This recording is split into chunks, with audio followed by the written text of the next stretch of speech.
मित्रों, अब आपको बताते हैं कि हमारी माताएं बहनें जो करवा चौथ का व्रत करेंगी, पूजन की थाली में किन विशिष्ट सामग्रियों को उन्हें विशेष तौर पर रखना चाहिए। पूजा की थाली की बात करें तो भाई पूजा की थाली हमारी माताएं बहनें पहले से ही तैयार कर लेती हैं।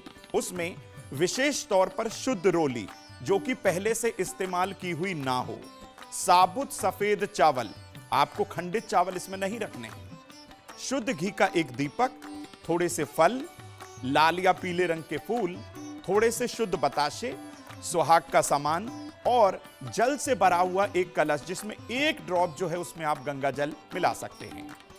करवे के ऊपर मिट्टी के बड़े दीपक में या तो थोड़े से जौ रख दीजिए, गेहूं भी आप रख सकते हैं, और जौ जो समृद्धि कारक है, शांति, उन्नति और खुशहाली आपको दे सकते हैं, इसी का ये प्रतीक माने गए हैं। और दिए की रोशनी का करवा चौथ में विशेष महत्व होता है। जब आप चंद्रमा को दिया दिखाते हैं, संपूर्ण शिव परिवार की उपासना करते हैं, तो आपकी जिंदगी के अंधकार दूर होते हैं। यानी पति पत्नी के निमित्त जो ये व्रत रखा जाता है, ये जो व्रत विधान जो हमारी माताएं बहनें अपने पति के लिए रखती हैं, उनके जीवन से अंधकार दूर होता है, पति की आयु लंबी होती है, उनके कार्य में, रोजगार में, हर तरीके से आजीविका में दिन प्रतिदिन वृद्धि होने लगती है। अब आपको बताते हैं हमारी माताएं बहनें करवा चौथ के दिन किन विशिष्ट सामग्रियों का दान कर सकती हैं, ये भी जान लेते हैं। देखिए, वैसे तो सुहाग सामग्री में जो है चूड़ी, बिंदी, सिंदूर, मेहंदी, मंगलसूत्र, बिछुआ, आलता आदि समस्त सामग्री जो है व्रत का पारण करने के बाद ही, इसका आप ध्यान रखिएगा विशेष तौर पे, फिर या तो अगले दिन या व्रत का पारण करने के बाद अपनी सास को या बुजुर्ग कोई और महिला हो, उन्हीं को ये सामग्री दे सकते हैं। ऐसा करने से आपके दाम्पत्य जीवन के खटास हमेशा के लिए खत्म होंगे और पारिवारिक मिठास भी आएगी।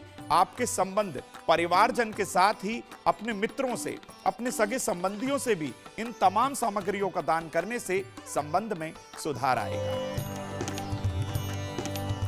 अब अपनी माताओं बहनों को मैं बता दूं कि इस दिन यानी कि करवा चौथ के दिन किन विशिष्ट सामग्रियों का दान नहीं किया जाता। सभी माताएं बहनें जो करवा चौथ का व्रत कर रही हैं, सभी सुहागन महिलाएं सफेद और काली वस्तुओं का दान भूलकर भी ना करें। ऐसा करने से अगर आपने गलती से ये चीजें दान कर दी तो कुंडली का शुक्र, चंद्रमा, राहु, केतु और शनि कहीं ना कहीं पीड़ित होगा और आपके दाम्पत्य जीवन में खटास आ सकती है। तो भाई, आप तो व्रत अपने दाम्पत्य जीवन को मधुर करने के लिए, पति की आयु लंबी करने के लिए कर रहे हो, तो इन चीजों का दान भूलकर भी ना करिएगा। अब मित्रों, कुछ आपको ऐसी बातें बताते हैं जिनका आपको विशेष तौर पे ध्यान रखना है। कुछ माताएं बहनें इस समय गर्भवती भी होंगी, प्रेग्नेंट होंगी, उनकी भी इच्छा होगी प्रबल कि भाई वो भी व्रत करें, उनके भी संबंध पति से बेहतर हो जाएं। तो भाई, अपने संबंधों को प्रगाढ़ करने के लिए, मजबूत करने के लिए रिश्ते को, अगर कोई भी गर्भवती महिला इस करवा चौथ का व्रत रखना चाहती हैं, तो इसके लिए शास्त्रों में कुछ नियम बताए गए हैं, उनका भी आपको ध्यान रखना है। ऐसी स्थिति में जो हमारी माता बहन गर्भवती हैं, वो व्रत तो रख सकती हैं, लेकिन फलाहारी व्रत उनको रखना होगा।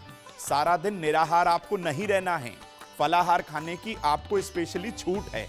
ऐसे में वह समय समय पर छाछ का सेवन कर सकती हैं, पानी पी सकती हैं, नारियल पानी का सेवन कर सकती हैं, या फिर दही का सेवन भी कर सकती हैं।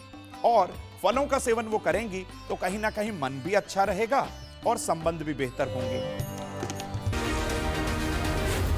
जी न्यूज़।